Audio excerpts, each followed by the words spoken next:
नमस्कार दोस्तों, आपका आपके अपने चैनल अजब गजब संसार में हार्दिक अभिनंदन है।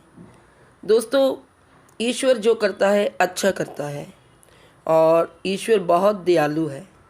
आज इसी संदर्भ में आज मैं आपको एक बहुत अच्छी रोचक कहानी सुना रही हूँ। एक राजा का एक विशाल फलों का बगीचा था। उसमें तरह तरह के फल लगते थे।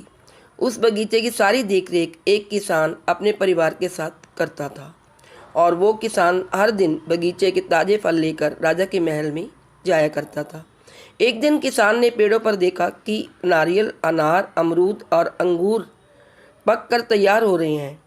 फिर वो किसान सोचने लगा कि आज कौन सा फल राजा को अर्पित करूं, और उसे लगा कि आज राजा को अंगूर अर्पित करने चाहिए क्योंकि वो बिल्कुल पककर तैयार है। फिर उसने अंगूरों की टोकरी भर ली और राजा को देने चल पड़ा। किसान जब राजमहल में पहुंचा तो राजा किसी दूसरे ख्याल में खोया हुआ था और थोड़ा सा नाराज भी लग रहा था। किसान ने रोज की तरह मीठे रसीले अंगूरों की टोकरी राजा के सामने रख दी और थोड़ी दूर पर बैठ गया। अब राजा उसी ख्यालों में टोकरी में से अंगूर उठाता, एक खाता और एक खींच कर किसान के माथे पर निशाना साध कर फेंक देता। राजा का अंगूर जब भी किसान के माथे या शरीर पर लगता था तो किसान कहता, ईश्वर बड़ा ही दयालु है। राजा फिर और जोर से अंगूर फेंकता था और किसान फिर वही कहता, ईश्वर बड़ा ही दयालु है। थोड़ी देर बाद जब राजा को एहसास हुआ कि वो क्या कर रहा है और प्रत्युत्तर में क्या आ रहा है, तो वो संभल कर बैठ गया और फिर किसान से कहा, मैं तुम्हें बार बार अंगूर मार रहा हूँ और ये अंगूर तुम्हें लग भी रहे हैं, पर फिर भी तुम बार बार यही क्यों कह रहे हो, ईश्वर बड़ा ही दयालु है।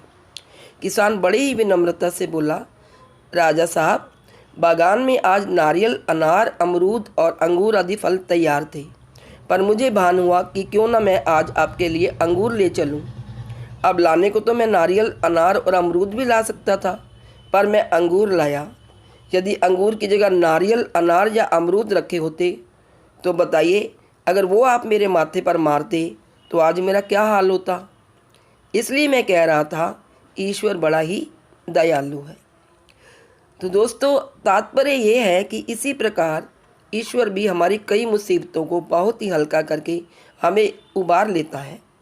पर ये तो हम ही नाशुक्र हैं जो शुक्र ना करते हुए उल्टा उसे ही गुनाहगार ठहरा देते हैं। हम कहते हैं, ईश्वर ने हमारे साथ अच्छा नहीं किया, भगवान ने हमारे साथ अच्छा नहीं किया, उसके साथ ऐसा क्यों हुआ, मेरे साथ ऐसा क्यों हुआ, मेरा क्या कसूर था, भगवान तुमने मेरे साथ ऐसा क्यों किया। लेकिन ईश्वर बहुत दयालु है, वह कभी कभी हमारी परीक्षा लेता है। तो नित्य याद करना चाहिए अपने मन से उस परमात्मा को, क्योंकि ईश्वर बहुत ही दयालु है। यदि आपको मेरी कहानी पसंद आई हो तो please like, share and subscribe. Thank you.